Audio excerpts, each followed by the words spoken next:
ओम नमो वेंकटेशाय। गोदे गुणैः अपनयन् प्रणतापराधान्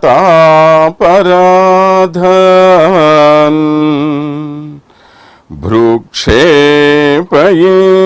तव भोगरसानुकूलः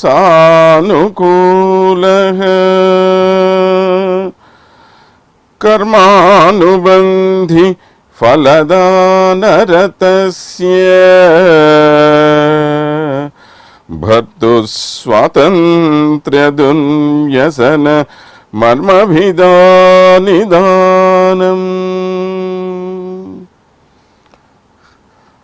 माता गोदा देवी से अनुग्रहित समस्त मानवाళी का उद्धार करने के परम उद्देश्य से माता गोदा देवी ने तिरुप्पावई नामक जिस महाद्भुत ग्रंथ की कृपा हम सब पर की, उस तिरुप्पावई के रहस्यों को, तिरुप्पावई के मूल सिद्धांतों को, तिरुप्पावई के आदर्शों को जानने के लिए उत्सुक सभी भक्तगणों को श्री वेंकटेश्वरा भक्ति चैनल की ओर से सादर स्वागत प्रकट कर रहे हैं। इसके पहले गोदा माता ने जिस गीत का, पाशुर का अनुग्रह हम पर किया है, उस पाशुर में पक्षियों की ध्वनि जो अव्यक्त है और उसके बाद शंख ध्वनि जो प्रणवनाद का प्रतीक है, तो उसके बाद हर एक को अनुभविक होने वाला हरिनाम, ये सब देकर जिस प्रकार वेद के प्रारंभ में, वेद पारायण या वेदोच्चारण के प्रारंभ में हरि ही ओम कहते हैं, इसी प्रकार तिरुप्पावई का प्रारंभ किया माता ने। क्यों मैं इस छठवें पासुर को तिरुप्पावई का प्रारंभ कह रहा हूं, वो इसलिए कि इसी दिन से एक एक गोपिका को जगाने के उद्देश्य से, जगाने के बहाने से माता गोदा ने विभिन्न अवस्थाओं में भगवान की लीलाओं में अपने आप को तल्लीन करके आनंद का अनुभव करने वाले महापुरुषों को समस्त मानवाళी के उद्धार के लिए प्रेरित करते हुए आपने जिस असीम आनंद का अनुभव पा लिया है, परमात्मा के जो अद्भुत आनंद आपको मिले, वह सिर्फ आप तक सीमित नहीं रखनी चाहिए, उसे सभी लोगों के साथ बांटनी चाहिए। ये महोपकार गोदा देवी के अलावा और कोई हमारे लिए नहीं कर सकता। इतना महान काम किया गोदा माता ने तिरुप्पावई नामक ग्रंथ से, श्री व्रत जिसे कह रहे हैं। तिरु का अर्थ है श्री, पावई का अर्थ है व्रत। तो ये एक श्री व्रत है, उत्कृष्ट व्रत है, सौभाग्यपूर्ण व्रत है, सर्व संपत्तियां देने वाला व्रत है, सर्वाभीष्टदायिनी व्रत है, सर्व काम पूरा करने वाला व्रत है। ये ऐसे व्रत का प्रारंभ हम सबसे करवाया, तो छठवें पासुर से एक एक दिन, एक एक अवस्था में रहने वाली गोपिकाओं को ये जगा रहे हैं। इस संबंध में आज हम सातवें पासुर में किस अवस्था में लेटी हुई गोपिका को ये जगा रहे हैं, ये देखेंगे। पहले पासुर का एक बार पढ़ लेंगे। किशु किसिन्रेंगुम आनैचातन पेशिन पेचरवम केटिलयो पेन्ने काशुम पिरप्पुम कलगलप्पक्कै पेत्तु வாசனருங்குழல் ஆட்சியர் மத்தினால் ஓசைப்படுத்த தைரதவம் கெட்டிலையோ நாயக பெண் பிள்ளாய் நாராயணன் மூர்த்தி கேசவனை பாடவும் நீ கேட்டே கிடத்தியோ தேசமுடையாய் திரவு ஏலோ எம்வாவாய்।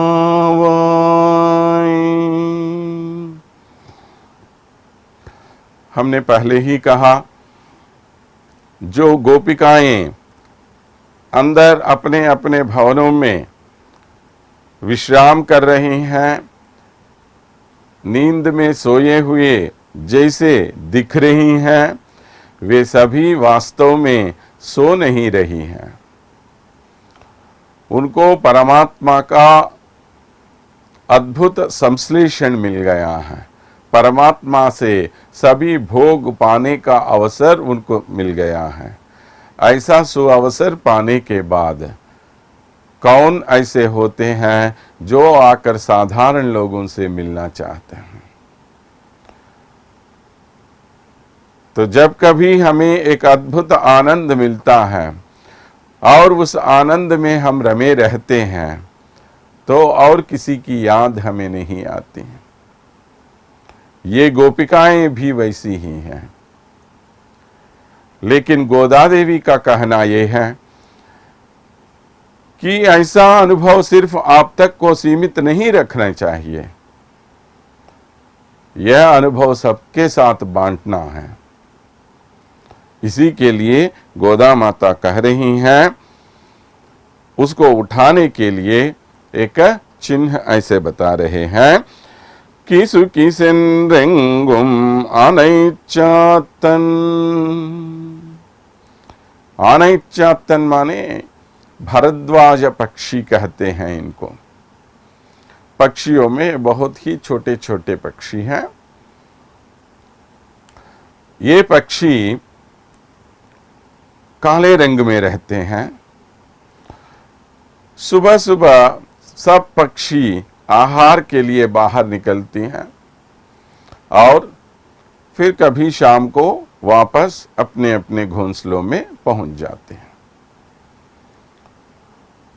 लेकिन जाने के पहले ये पक्षी एक दूसरे के साथ ऐसे ऐसे रहकर बातें कर रही हैं।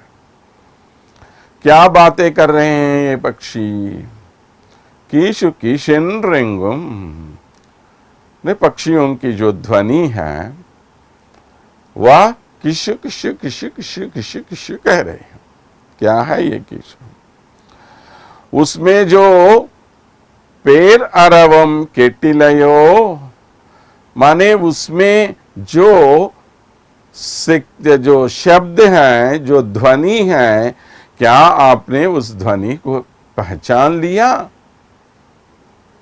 ध्वनि माने क्या है? जो बाहर की वस्तुओं में या बाहर हमें सुनाई देती हैं वह ध्वनि नहीं होती। उसके अंदर जो अर्थ होता है उसको हम ध्वनि कहते हैं। ये मामूली ध्वनि जो हम कहते हैं साउंड के पर्यायवाची के रूप में, वो नहीं है। ये एक सांकेतिक शब्द है। इसका अर्थ है कि किसी भी शब्द के अंदर जो अर्थ छिपा हुआ है उसको बाहर निकालना। तो इस उद्देश्य से इन्होंने कहा, क्या आपने वो ध्वनि सुन ली है? माने ये पक्षी जो है जैसे हमने पहले ही कहा, ये ज्ञानियों के सूचक हैं। ज्ञानियों को जब ब्रह्मानुभव होता है और ब्रह्मानुभव होने के बाद आकर बाहर किसी साधारण से लोगों को उसके बारे में बताने की इच्छा और किसी में हो, तो वे लोग करते क्या हैं? अपने साथ साथ जिन लोगों को यह अनुभव हुआ, उनके साथ बैठकर ये उस ब्रह्मानुभव के बारे में बातचीत करते रहते हैं। ऐसी बातचीत करके उसके बाद अपने काम पे निकल जाते हैं। तो अब ये पक्षी भी उसी तरह भगवान का जो अनुभव उन्हें प्राप्त हुआ, वह अनुभव दूसरों के साथ बांटने वाले संत मुनियों की तरह, योगी महाराजों की तरह वे भी क्या कर रहे हैं? बातें कर रहे हैं।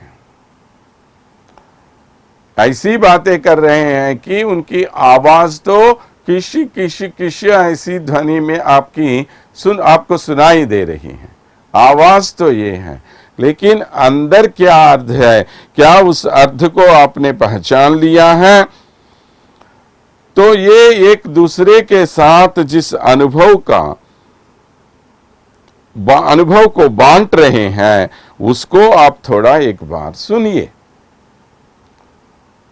केटिलयो कहने का क्या मतलब है?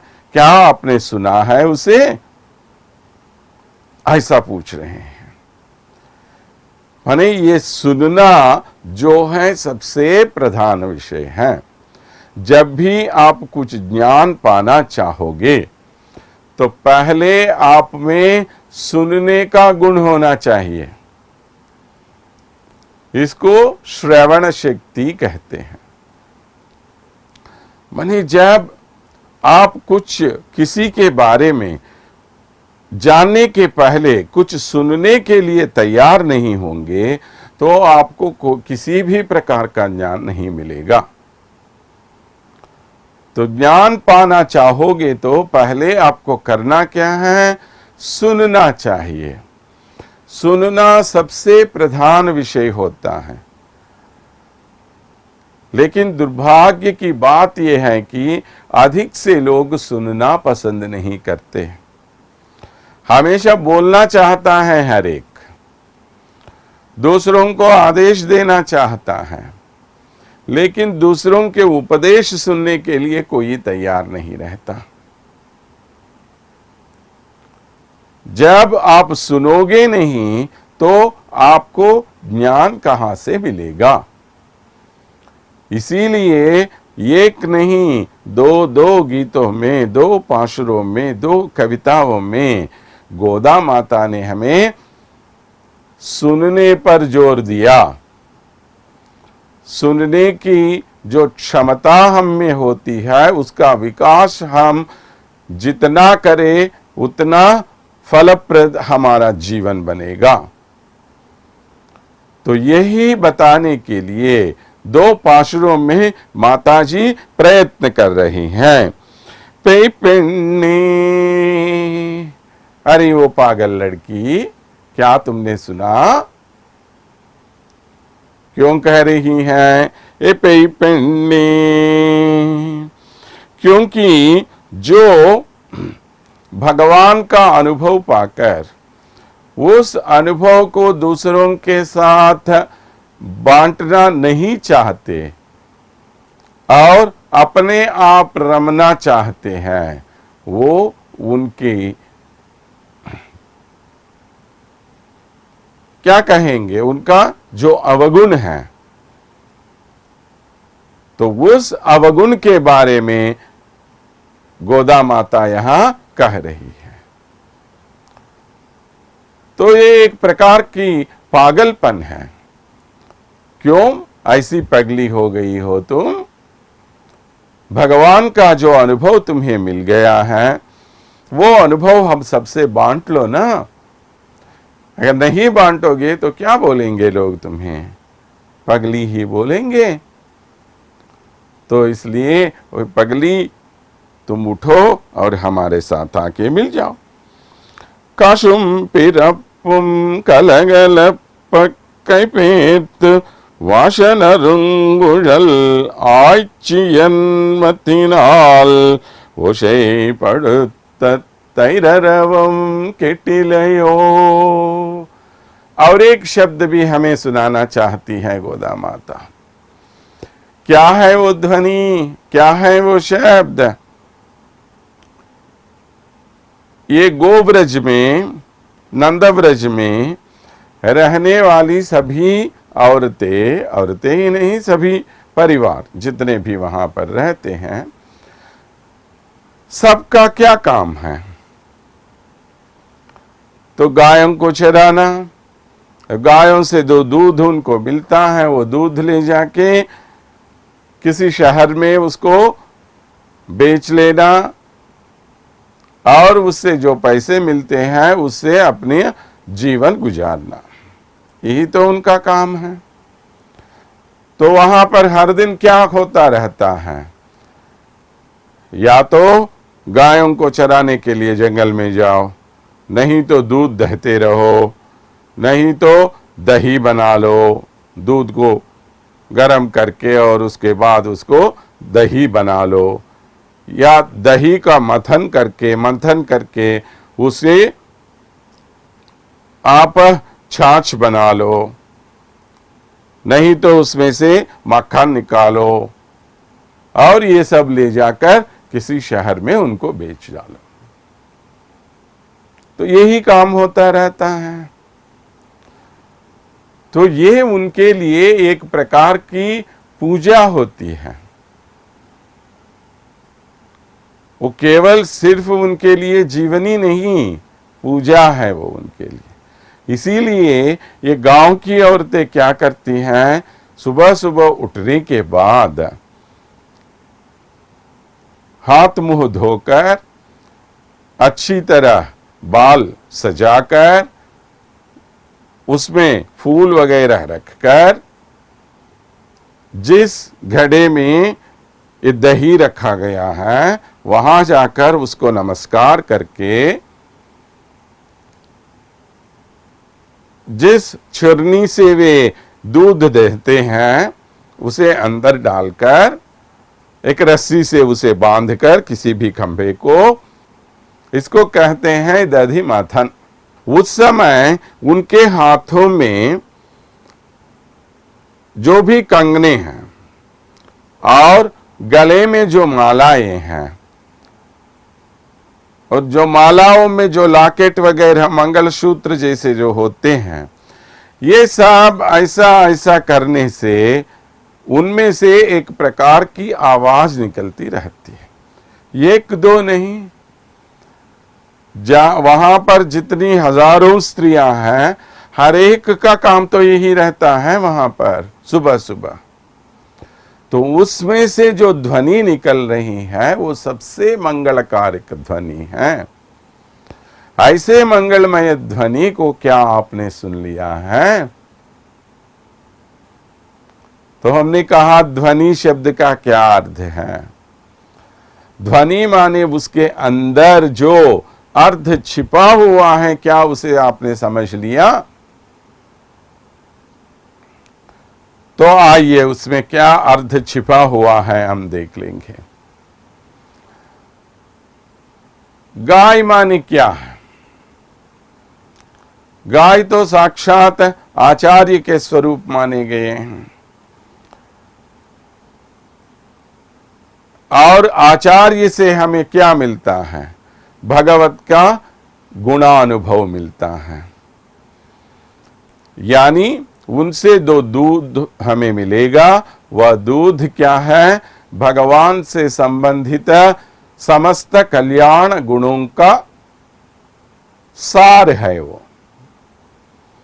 तो यह दूध के रूप में हमें मिल गया है और इसे आपको क्या करना चाहे? दूध को ऐसे ही रख लिया तो क्या फायदा है? दूध को आप और गाढ़ा बना लेना है। कैसे गाढ़ा बना लगे? अपने मन में उसे रख लो। ये मान कैसा रहता है? बहुत ही अंदर से गरम गरम है ये, है ना। माने नातिशीता नाति उष्णा, ज्यादा गर्मी भी नहीं है, ज्यादा ठंडी भी नहीं है। ऐसे ही वातावरण में दूध आपको दही के रूप में परिवर्तित होगा।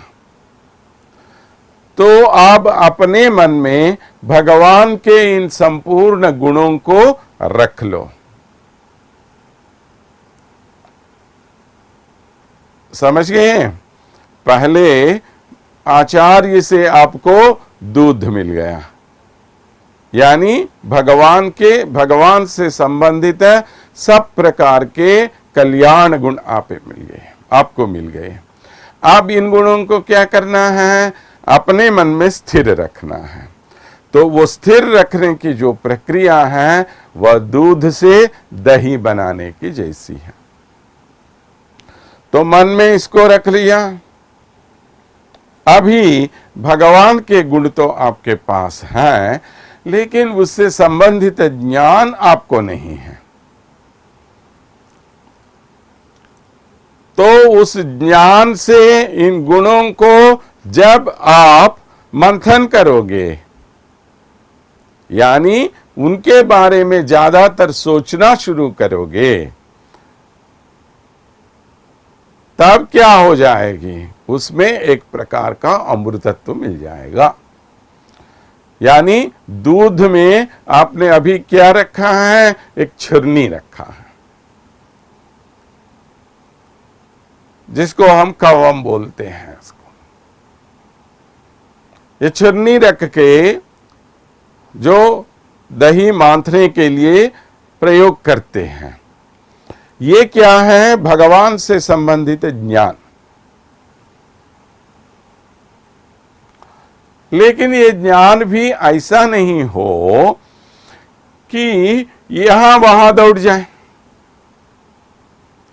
क्योंकि भगवान के बारे में आप जानना जब शुरू करोगे, बहुत सारे विषय होते हैं भगवान के बारे में।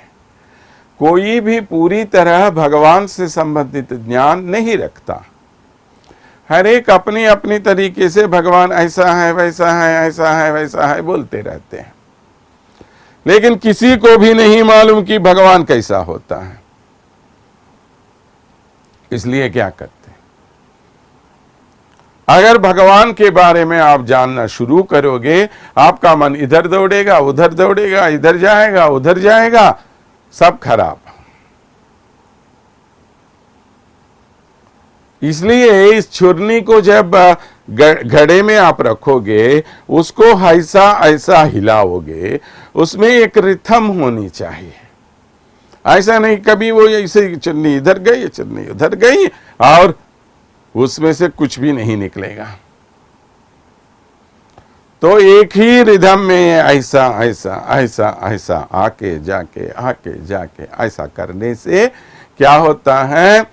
धीरे धीरे उस दही में से मक्खन ऐसे निकल जाता है। यही अमृतत्व कहलाया गया। और इस चरनी को स्थिर रखने के लिए क्या करते हैं? एक रस्सी से उसे बांध देते हैं। वो रस्सी क्या है? भगवान पर प्यार, भगवत प्रीति कहते हैं उसको। माने भगवान से संबंधित सिर्फ ज्ञान होने से आपको कुछ नहीं मिलेगा, भगवान से आपको प्यार करना है। जब भगवान पर ये प्रीति होगी, तब क्या हो जाता है? यह इसमें एक प्रकार का अमृतत्व पैदा हो जाता है। यही अमृतत्व मक्खन के रूप में आपको बाहर आ गया। देखिए कितना अर्थ छिपा हुआ है उसमें। जो वेदांत हम कह रहे हैं, उस पूरे वेदांत को ऐसे छोटे से उदाहरण के माध्यम से गोदा माता ने हमें कितनी अच्छी तरह समझा लिया है। हम सबके मानसिका, वाचका कार्य रूपी कार्य जो होते हैं, कायक काम कहते हैं जिनको, मानसिक वाचक कायक कर्म सभी भगवान पर होने चाहिए।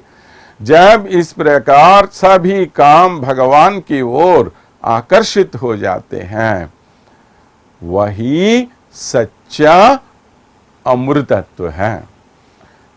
इसी अमृत को पाने के लिए हर एक तड़पता रहता है।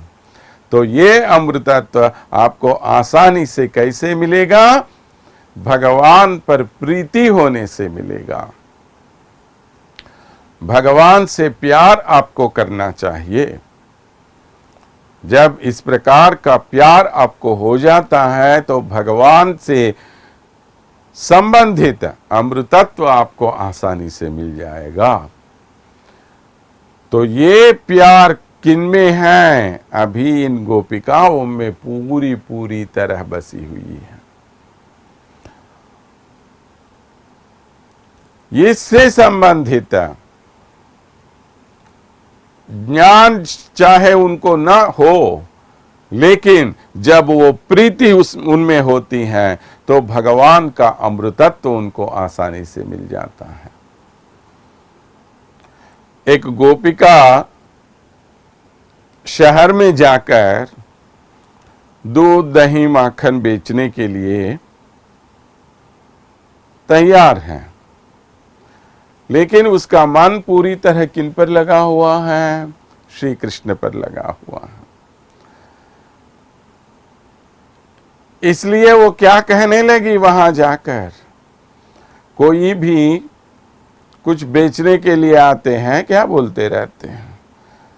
अगर केला बेचने वाला आ गया तो क्या बोलेगा? केले केले केले, अच्छे अच्छे केले, मीठे मीठे केले, वो बोलता रहता है। तो कोई सेब सेब बेचने के लिए आता है, तो कोई कुछ खिलौने बेचने के लिए आते हैं। तरह तरह के लोग आते रहते हैं। वो जिस चीज को लेके आते हैं उस चीज के बारे में बोलते रहते हैं। अब इस लड़की को भी क्या बोलना चाहिए? दूध लेके आई हूं, दूध के लिए आ जाओ, कुछ ऐसा बोलना है। दही चाहे तो आ जाओ, मक्खन चाहे तो आ जाओ, ताजा ताजा, ऐसा बोलना चाहिए ना। लेकिन वो कन्या क्या कहने लगी? उसका वर्णन करते हुए लीला शुक कृष्ण लीलामृत में कहते हैं, विक्रेतु कामा किल गोप कन्या मुरारी पादार्पित चित्त वृत्ति दध्यादिकं मोहवशादवोचत् गोविंद दामोदर माधवीति।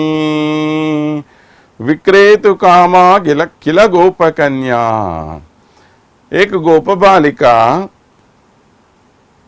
कुछ दूध, दही, घी वगैरह बेचने के लिए आई है, लेकिन उसका मन कहाँ लगा हुआ है? मुरारी पादार्पित चित्त वृत्ति। लेकिन श्री कृष्ण पर उसका मन पूरी तरह लगा हुआ है। दध्याधिकम मोहवशादवोचत, उसके पास दही वगैरह है, उन सब के बारे में बोलने के अलावा वो क्या बोलने लगी? गोविंद दामोदर माधवेति। हाँ, गोविंदा गोविंदा, आ जाओ गोविंदा बोलने लगी। अरे कौन आएगा भैया गोविंदा को खरीदने के लिए? गोपाला गोपाला, आ जाओ गोपाला। कौन गोपाल को आना है या किसी को आके आपके पास जो दूध दही है वो खरीदने के लिए आ जाए? माधवेति, माधव माधव माधव माधव बोल रही हैं, क्योंकि उसका मन पूरी तरह उस परमात्मा के चरणों पर लगा हुआ है। इसलिए इन गोपिकाओं को इसके अलावा और कुछ चाहिए है ही नहीं। यही है गोपिकाओं का मन। भगवान को अत्यंत प्रीतिकारक होता है यह भक्ति। ये भक्ति रूपी जो अमृतत्व तो आपके मन में जब पैदा होता है तो तब भगवान आपसे अधिक प्रसन्न हो जाते हैं। तो इस प्रकार जो ध्वनि वहां निकलती है वह सभी दिशाओं को मंगलकारी बनने वाली ध्वनि है। इसीलिए हमारे महाकवि कहते हैं, उद्गायती नाम अरविंदलोचनम व्रजांगनानां दिवमस्पृशध्वनिः दद्धस्य निर्बन्धन शब्दमिश्रितो निरस्यते येन दिशाममंगलम्। ये गोपिकाएं जहां बैठकर इस प्रकार दधिमथन करती हैं, उस दधिमथन की शब्द ध्वनि से सभी दिशाओं में जो भी अमंगलकारी शक्तियां हैं वे सब दूर भाग जाती हैं और सब ओर मंगल मंगल ही फैला रहता है। तो सबको इस प्रकार मंगलमयी बनाने की शक्ति, वो ताकत किनमें है? इन गोपिकाओं में है। तो गोपिकाओं का जो व्यापार है, जो काम है, व्यापार माने यहां बिजनेस नहीं कहते, व्यापार माने उनके कामकाज। तो उनका जो व्यापार है वो हमेशा श्री कृष्ण के बारे में सोचना और कुछ नहीं। तो इसकी तुलना माने इस दधिमथन की तुलना उस समय समुद्र मथन के समय से की जा सकती है। समुद्र का मथन क्यों किया गया है? अमृत निकालने के लिए। देव दानवों ने समुद्र का मंथन किया। उस मंथन का उद्देश्य क्या है? वहां से अमृत को बाहर निकालना। वो काम हर दिन यहां गोपिकाएं करती रहती हैं। उसके लिए उनको इतना प्रयास करना पड़ा। देव दानवों को हजारों हजारों लोग आके वहां पर मंतर पर्वत को वहां रखकर वासुकी को रस्सी बनाकर समुद्र को उन्होंने मंथन कर डाला। लेकिन इस मंथन का काम जो है वो हर दिन ये गोपिकाएं करती रहती हैं। समुद्र मंथन करते समय तरह तरह के शब्द, तरह तरह की ध्वनियां उसमें से निकल गई हैं। क्या क्या हैं ये ध्वनियां? पहले एक ऐसी ध्वनि जो नदियां समुद्र में मिल रही हैं, नदियों का जो पानी अंदर आ रहा है वो पानी बाहर जाने लगा, उससे एक ध्वनि निकली। ये क्या है? जब हम में ये विषय वासनाएं आ जाती हैं, वो विषय वासनाएं इस प्रकार जब बाहर जाएंगी तब भगवान को पाने का रास्ता आसान बन जाएगा हमारे लिए। ये है पहली ध्वनि। तो उसके बाद समुद्र का मंथन करते समय क्या हुआ? उसमें दैव असुर शक्तियों का घर्षण होने लगा। माने एक तरफ से दानव, दूसरी तरफ से देवता, दोनों के बीच बहुत लड़ाई होने लगी। ये एक प्रकार की ध्वनि है। माने हमारे मन में भी इस प्रकार जब भगवान से संबंधित कोई विषय जानना चाहते हैं तब लौकिक विषयों से संबंधित और आध्यात्मिक विषयों से संबंधित घर्षण होने लगता है। ये लड़ाई हमारे मन के अंदर चलती रहती है। जब ये लड़ाई खत्म होती है तब पूरी तरह हमारा मन भगवान पर लग जाता है। तो भगवान पर मन लगाने के पहले हमारे मन में इस प्रकार की आंतरिक लड़ाई होती रहती है। ये एक प्रकार की ध्वनि है। और तीसरा है हर दिन भगवान का नाम स्मरण करने वाले, सतत मनन करने वाले, भगवत स्वरूप रूप गुण विभव जानने की इच्छुक जो लोग रहते हैं, उनके मन से निकलने वाले, माने उनके मन से जो सच्चा आनंद निकलता है, माने आनंद से जो हर्षातिरेक से जो ध्वनि उनमें से निकलती है, वो एक प्रकार की ध्वनि है। माने देवता बहुत प्रसन्न हो गए हैं जब साक्षात श्री महाविष्णु कच्छप के रूप में आकर मंथर पर्वत को अपने पीठ पर लगाकर उसको नीचे नहीं गिराने दिया और समुद्र मथन के लिए सहायता की, तब देवताओं ने अपना हर्ष प्रकट किया। क्यों? क्योंकि भगवान का सहारा हमें मिल गया। तो जब भगवान का सहारा मिलता है, हमारे मन में हर्षातिरेक से जो ध्वनि निकलती है वो एक प्रकार की ध्वनि। इस प्रकार 3 प्रकारों की जो ध्वनियां उस जमाने में समुद्र मथन के समय में निकल गई हैं, वे ही ध्वनियां हर दिन हमारे मन में निकलती रहती हैं। क्यों? क्योंकि हम भगवान को पाने की इस साधना में लगे हुए हैं। जब भगवान को पाने के लिए हम इच्छुक रहते हैं, तब हमारे मन में भी इस प्रकार के तरह तरह के घर्षण होने लगते हैं, लड़ाइयां होने लगती हैं। तो ये हमारे मन में चलता रहता है हर दिन। इसका सूचक ही है यहाँ पर गोपिकाओं का जो दधिमथन हो रहा है।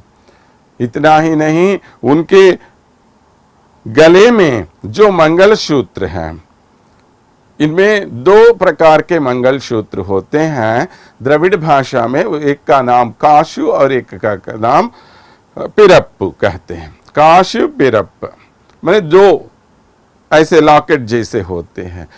जब ये इस प्रकार मथन कर रही हैं, तो उस समय ऐसा ऐसा जब ये घुमाएगी, तब ये दोनों लॉकेट एक दूसरे के साथ लगने से एक बहुत ही मंगलकारी शब्द निकलता। माने वो चाहे आवाज बहुत छोटी हो, बहुत कम हो, लेकिन इस प्रकार जब सैकड़ों लोग आके मिलते हैं, सब सैकड़ों लोग यही काम करते रहते हैं, तो वो ध्वनि बहुत ज्यादा हो जाती है ना। तो इस प्रकार वहां ये संबंध जो है, एक है उनके मायके वाले देते हैं, दूसरा ससुराल वाले देते हैं। ये लॉकेट्स जो है, मंगलसूत्र जो है, तो दोनों से दिया जाने वाला क्या है? जब से एक औरत की शादी हो जाती है, तो मायके से संबंध दूर होकर ससुराल से उसका संबंध जुड़ा जाता है। जीव की स्थिति भी वही है। जब भगवान से उसकी शादी हो जाती है, माने भगवान को हम परिणय करते हैं, भगवान को हम चुन लेते हैं, तब क्या होता है? हमारा संबंध इस लोक से टूटकर उस लोक से जुड़ जाता है। माने मायके से हम ससुराल जाते हैं। भारतीयों की वैवाहिक व्यवस्था में इतना गहरा अर्थ है। हमारा सनातन धर्म यही तो कहता है, यही हमारे यहाँ पर हमें बताया जा रहा है। इस प्रकार की ध्वनि जो है, माने मायके से ससुराल में जाने के, लौकिक संबंधों से अलौकिक संबंधों की तरफ जाने की जो ध्वनि वहां से निकल रही है वो। और तीसरा और एक गुण बताया इनके बारे में, उन्होंने बहुत अच्छी तरह बाल बनाकर उसमें सुगंधित फूल रख लिए हैं। क्या है ये सुगंधित फूल? ये है भगवत भक्ति और भगवान से संबंधित ज्ञान। जब ये दोनों मिल जाते हैं, तो उसका सुगंध बहुत बहुत दूर तक फैल जाता है। माने वो बहुत ही विस्तार पूर्वक रूप से हमें आगे ले जाता है।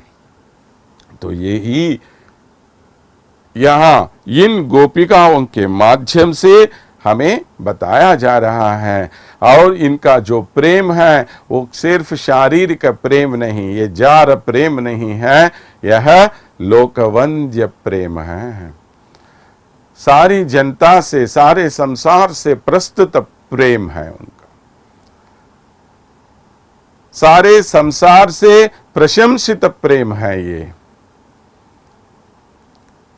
सारी दुनिया को इन्होंने प्रस्तुत कर दिया है इसको। तो प्रस्तुत प्रशंसित प्रेम अगर कुछ है तो वो गोपिकाओं का प्रेम है। इसमें कोई स्वार्थ भावना नहीं है। ऐसे दिव्य प्रेम के साथ ये लड़कियां यहां पर हर दिन ये दधिमथन का काम करती हैं। ने पहले कहा अगर हम देखना चाहेंगे तो पूरा वेदांत आपको अपने रसोई में ही मिल जाएगा। उसके लिए किसी परमात्मा, किसी गुरु जी के, आचार्य के पास या किसी की सेवा करके कहीं भी चले जाने की आवश्यकता भी आपको नहीं रहती। बस देखने की इच्छा आपको हो, देखने का मन हो। भगवान की लीला हर प्रांत में, हर जगह में आपको दिखाई देगी। तो जीवन का क्या अर्थ है, जीवन कैसे हमें आगे ले जाता है, ये सब आपको आसानी से यहां पर दिखाई देगा। तो इस प्रकार हम सब मिलकर भगवान के पास जाएंगे, यही तो यहां पर कहा गया।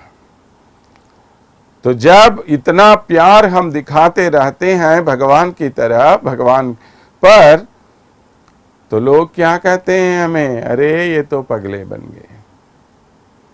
तो मीराबाई को क्या कहा लोगों ने, मीराबाई बावरी तो पगली बन गई हैं, कह दिया ना।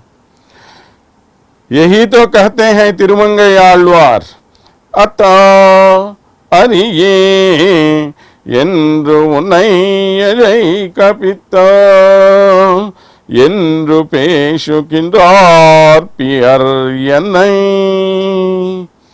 हे स्वामी, जब मैं आपको हरी हरी कह रहा हूं तब लोग क्या कह रहे हैं मुझे, ये तो पागल बन गया है, ऐसा कह रहे हैं।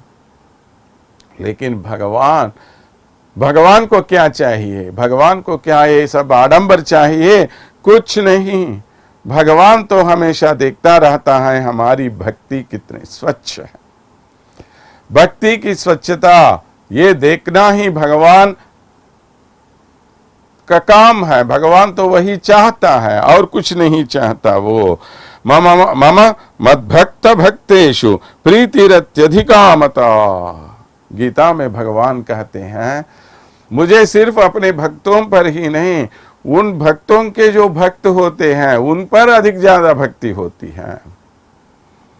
माने मेरे जो सेवक होते हैं उन पर जितना प्यार मुझे होता है उससे ज्यादा प्रेम मुझे उनकी सेवा करने वालों पर होती है, ऐसा भगवान कहते हैं।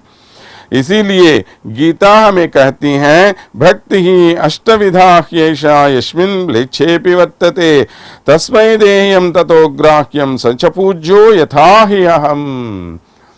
जिसमें इस प्रकार के सब प्रकार की भक्ति विद्यमान है, वो चाहे म्लेच्छ भी क्यों न हो, किसी नीच जाति का भी क्यों न हो, वो मेरी ही तरह पूजनीय ही होता है। इसीलिए हम बार बार कहते रहते हैं कि सनातन धर्म में कहीं भी जात के संबंध में किसी प्रकार की विवक्षता नहीं दिखाई गई। अगर ये दिखाई जा रही हैं इस दुनिया में, समाज में, तो सिर्फ बीच में आने वाले लोगों की अपनी अपनी कल्पना है। धर्म की कोई गलती नहीं है इसमें। भगवान ने कभी ये नहीं कहा कि उत्तम वंश में पैदा होने से ही मेरे भक्त बन जाओगे और नीच वंश में बन जाने से आपको कोई अधिकार नहीं मिलेगा, ऐसा कभी भगवान नहीं कहता है। तो ऐसे भगवान हमारे लिए इस लोक में आए। नायक पिंबिल्लाई, ऐसे भगवान के पास ले जाने की शक्ति किसको है? नायिका होने वाली तुमको है। नायिका को हमेशा आगे रहना है ना। तो नायिका इस प्रकार घर पे सोती रहे तो हमें आगे ले जाने वाला कौन रहता है? कौन होगा यहाँ पर? कोई नहीं है ना। इसलिए हे नायिकामणि, आप उठ जाओ। नारायणन मूर्ति केशव नहीं पाड़वुम निकटे किडतियो। हम सब यहाँ पर आए हुए हैं उस नारायण के बारे में संकीर्तन करने के लिए, नारायण के बारे में गीत गाने के लिए हम यहाँ पर आई हुई हैं। ऐसा नारायण जो एक मूर्ति बनकर, माने एक अच्छा मूर्ति के रूप में हमारे पास पहुंच गए हैं। क्यों? उनके उस पररूप को कोई भी नहीं जान सका, इसलिए उस रूप को क्षीण करते करते करते करते करते करते इस छोटे से रूप में हमारी आंखों के सामने आ गए हैं। ये है ना भगवान का जो प्रेम है हम पर। ये प्रेम होने से ही ना वो यहां तक आया, भूलोक तक क्यों आया भगवान? इसी प्यार के कारण आया। साक्षात् नारायणो देवः कृत्या मत्स्यमयीं तनुं मग्नान् उद्धरते लोकान् कारुण्यात् शास्त्रपाणिना, कहते हैं।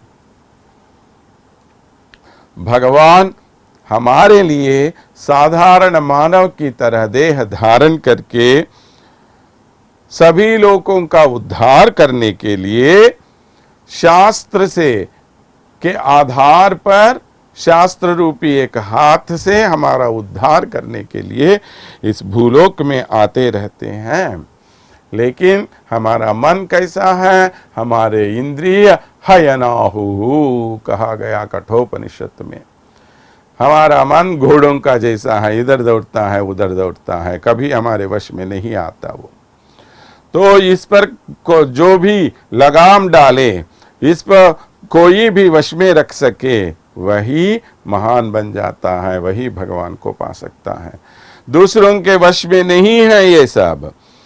इसलिए ऐसे नारायणन मूर्ति केशवनई पांडवुम, केशी नामक राक्षस का वध करने के कारण उनका नाम केशव हो गया।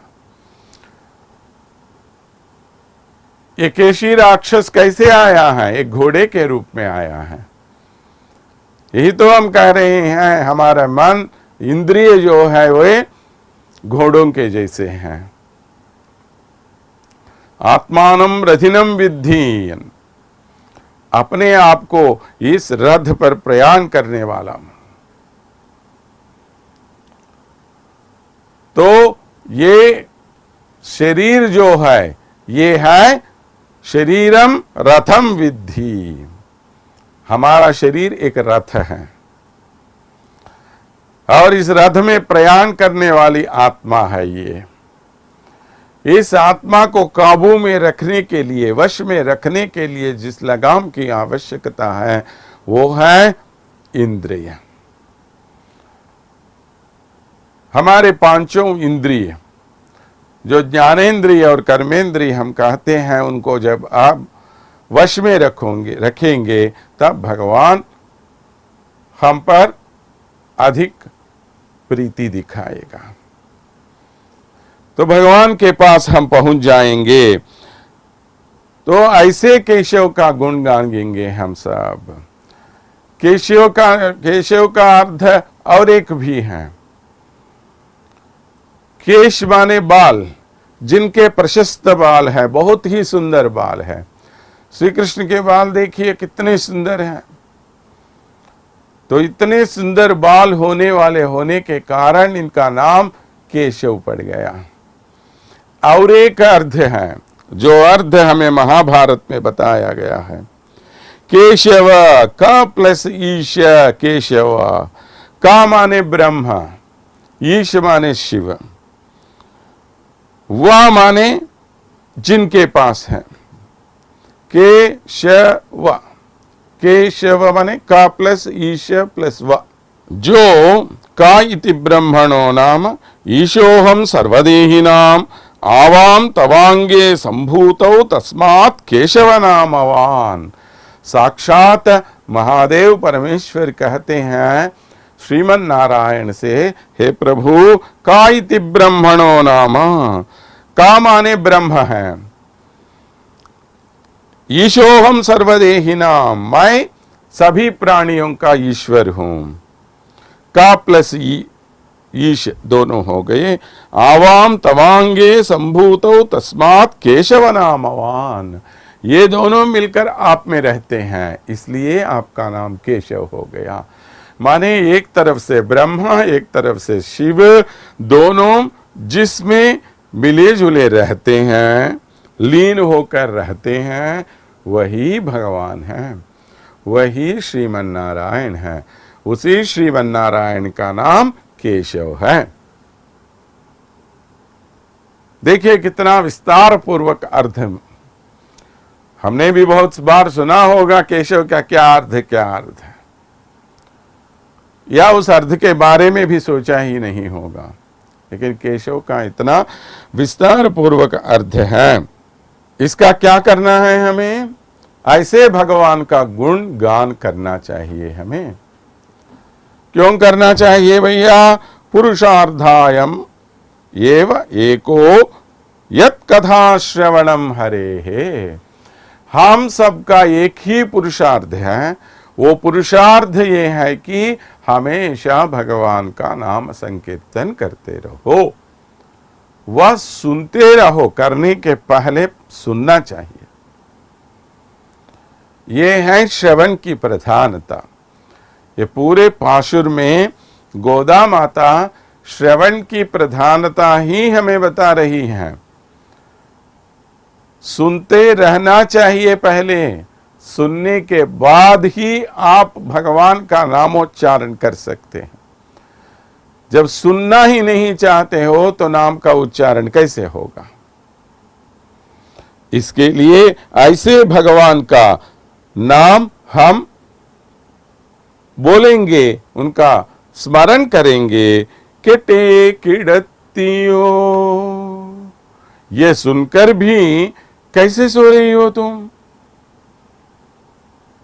जब हम सब इतने प्रेम पूर्वक भगवान श्रीमन नारायण का, श्री कृष्ण का नामोच्चारण कर रहे हैं, तो ये सुनकर आपको खुश होना चाहिए ना, प्रसन्नता से उठकर जागकर हमसे मिलना चाहिए। लेकिन वो काम नहीं कर रही हो तुम। तेषम उड़ैया, तुम में इतना प्रकाश है, इतने शोभित हो तुम, क्यों? श्री कृष्ण का संश्लेषण सौभाग्य जिसको मिला वो सबसे भाग्यशाली होता है ना। तो इतना प्रकाश आपके पास है, फिर भी आप उठ के हमारे साथ मिलना नहीं चाहती हो। हे कन्या, उठ जाओ। इस प्रकार अकेले अकेले में भगवान के गुण का अनुभव मत करो, सबके साथ मिलकर आपको भगवान के अनुभव को बांट लेना चाहिए। तेरा ये दरवाजे खोल दो। जब इस प्रकार इतनी आरती से इन लोगों ने पूछा तो अंदर जो औरत सो रही है वो उठकर बाहर आ गई है। तो आज जिस महापुरुष को हमने नींद से उठाए, उनको जगाया, उनको कहते हैं भूतयोगी। इनको द्रविड़ भाषा में पूदत्ताழ்வார் कहते हैं। ऐसे पूदत्ताழ்வாर साक्षात श्रीमन नारायण के कौमुदकी नामक गदा के सूचक हैं। वे एक माधवी पुष्प के समीप मिल गए हैं, इसलिए यहाँ पर इन पुष्पों के बारे में वर्णन किया गया है। और इन्होंने द्रविड़ प्रबंध में जो दूसरे 100 पाशुर हैं, जिनको हम इरंडम तिरुवंडादि कहते हैं, उन 100 पाशुरों की कृपा हमें की है। ऐसे भगवान के बारे में, ऐसे महापुरुष के बारे में, महाभक्त के बारे में हमने आज इस पाशुर के द्वारा जान लिया है। आगे और कुछ जानने के पहले आज के लिए हम स्वस्ति बोल देंगे।